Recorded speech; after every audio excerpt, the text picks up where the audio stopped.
From Studio 3B in Rockefeller Center, here again is Stone Phillips.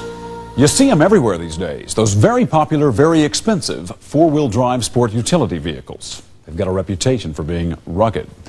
But as Lee Thompson showed us earlier this year, a few of them weren't even tough enough to stand up to a 5-mile-per-hour fender bender. Tonight, a new test for four-wheel drives, and this time it's not just your bumper or your pride at stake. Here's Lee Thompson. We want to compare cars because we want to see fewer deaths, fewer serious injuries, lower insurance premiums. You are behind the scenes. Left. You're left. At one of the most modern automobile crash test facilities in the world. That's right on the money. It's called the Insurance Institute for Highway Safety, funded by some of the biggest auto insurance companies in the nation. The Institute has been doing crash testing since 1969. Its findings even used by some car companies in their advertising. It's a place where lifelike dummies are tested and retested before they're finally loaded in place behind the wheel. The goal, it says, is to try to find out which cars will do the best job of protecting you in an accident. But automakers question whether the insurance industry should be doing testing at all, charging it's really concerned about reducing claims regardless of what it adds to the cost of a new car. Brian O'Neill heads up the Insurance Institute. The manufacturers are never going to compare their cars. They don't like their cars being compared. They would just be content to sit back and say, we have to meet a government standard, we're all meeting the government standards. That's why O'Neill decided to crash test some of the hottest selling vehicles in America, four-wheel drive sport utilities, including the Ford Explorer, the Jeep Grand Cherokee, the Toyota 4Runner, and 3 others, a mix of foreign and domestic models from General Motors, Isuzu, even Land Rover. Every one of the four-wheel drives being tested does meet the U.S. government standards for auto safety. The question is, how will they do in a test the government does not perform? This is the government's crash test. This is the way the government tests cars, straight on into a wall. It's a good way to test airbags and seat belts. The trouble is, many real-world accidents don't happen that way. Very few people run into a solid brick wall. Even if they run into a solid object, it's normally only part of the vehicle. Go to any junkyard and you'll see what he means. So instead of crashing cars into a flat wall like the government does, the Insurance Institute decided to do a new test. It's called an offset because the car hits off-center. The force of the crash concentrated on just one side. When only part of the front end of the vehicle hits an object, whether it's a tree or a bridge abutment, you get the kinds of forces that are showing up in this test. And the results can be dramatically different. Remember that car in the government test? This is what happened to the same model car last year in the Institute's test. All of the cars are doing well in the government test now, but they're not all doing well in this test. Over the years, better car designs have made a difference. Seatbelts and airbags are protecting the head and the chest, saving more lives than ever. But now, some of the people who live are being rushed to the hospital with crippling leg injuries. And between his knee and his hip joint, his thigh bone was fractured in several places. So you might wonder why the government doesn't do offset testing. We asked the government's top auto safety official that last year. We applaud the Insurance Institute for doing this sort of test. We think it's an important test. We just don't have the money right now to do that. So how will the four-wheel drives do in this year's offset test? In the commercials, they're portrayed as rough and rugged. And maneuvering outdoors. But how well will they protect you in a 40-mile-an-hour accident? To find out, the Institute will be crashing each one into this barrier.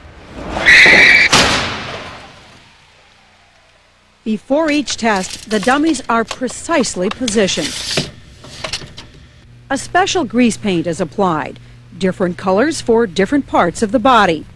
This way we can tell where shin impact was. A computer will record the forces on the dummy's head, chest, and legs. More than 10,000 readings every second. The Institute bought the brand new four-wheel drives right off dealers' lots. The Institute also decided how the cars were chosen, tested, and evaluated. 3, 2, 1. The car being tested, the 1996 Toyota 4Runner. It's hard to tell, those feet. Obviously some intrusion. There's damage, but most of it stops before it reaches the driver. You'll see throughout our report what happens with the help of the Institute's slow-motion cameras. The airbag deploys, the dummy goes in to the airbag, comes back. The damage is confined to the front end of the vehicle. This is what we want. The computer analysis of the dummy shows a possible injury, perhaps a broken leg, but the Institute decided the risk is not high. This is the Land Rover Discovery. It might have some problems around the left ankle. On the slow-motion film, you can see the damage. On the dummy, there's a chance of a broken leg, but once again, it's not high. Now, the Ford Explorer. Watch carefully. You see this mark here? This pink here is from this side of the dummy's head. The Explorer does a good job protecting the dummy's legs, but the slow-motion film shows the driver's door popping open. As the door comes open, that allows the body to come out, and as the dummy is going back in, his head strikes the pillar. That wasn't a high force, but it was a troubling impact. Take a look at the Jeep Grand Cherokee. There were very bad injury measures on both legs for this dummy. Part of the footwell in the Jeep is driven back 10 inches. There was a high risk of significant injury, fractures to both legs in this crash. This is the new Isuzu Rodeo. It's also sold as the Honda Passport. Well, this is not good. I mean, this is a lot of damage.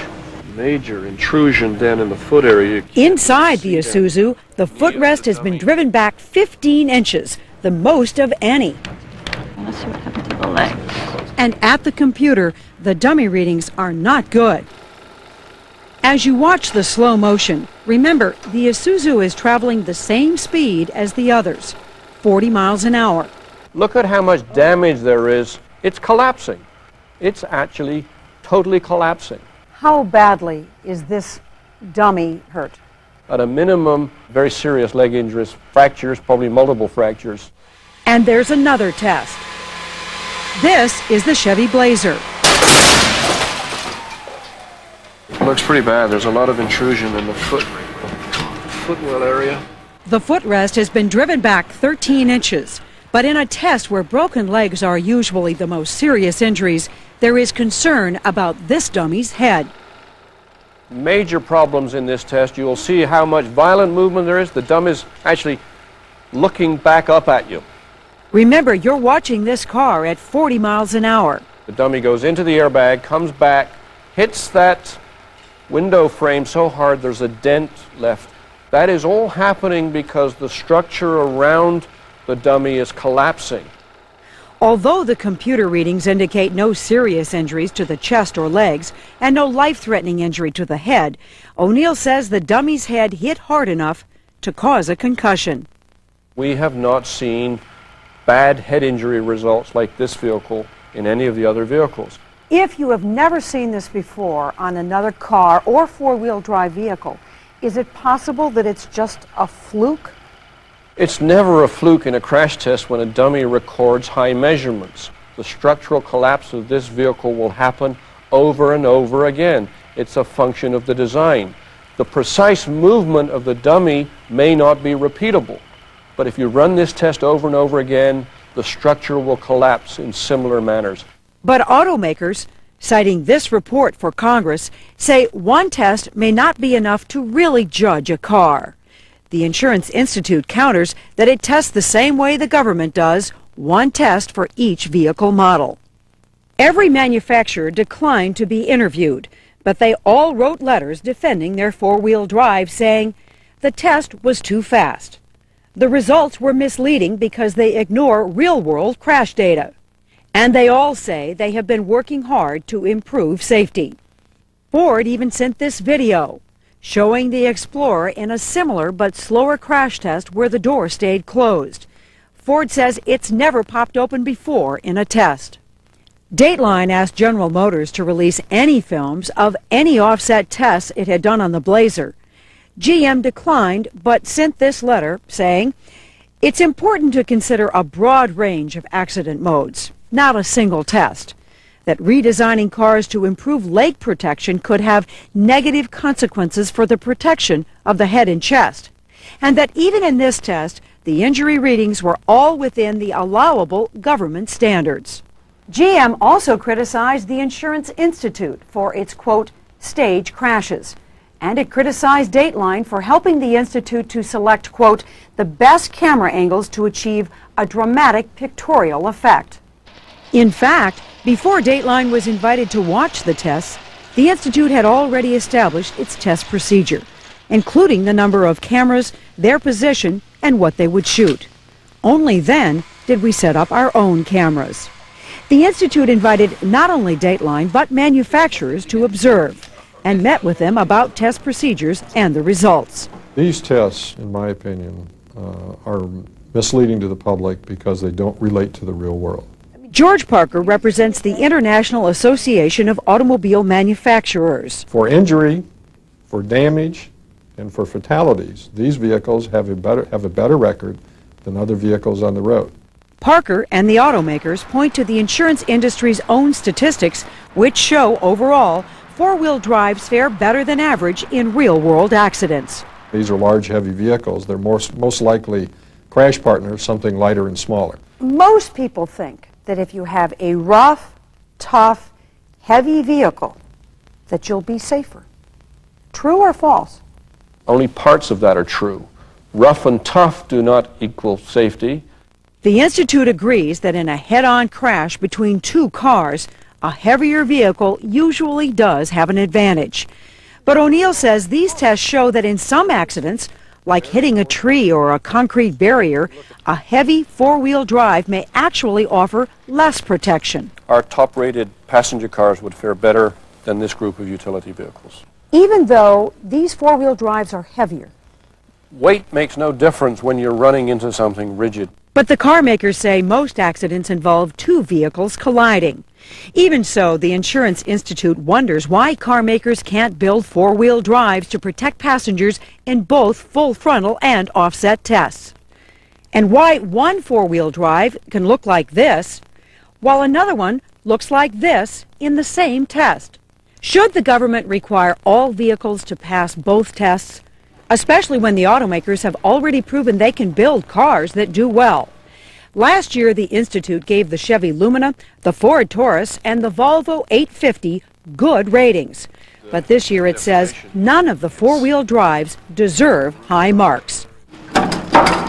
Tomorrow, the Insurance Institute will release its rankings, factoring in how the four-wheel drives did in the offset test and how they performed in the government's full frontal test.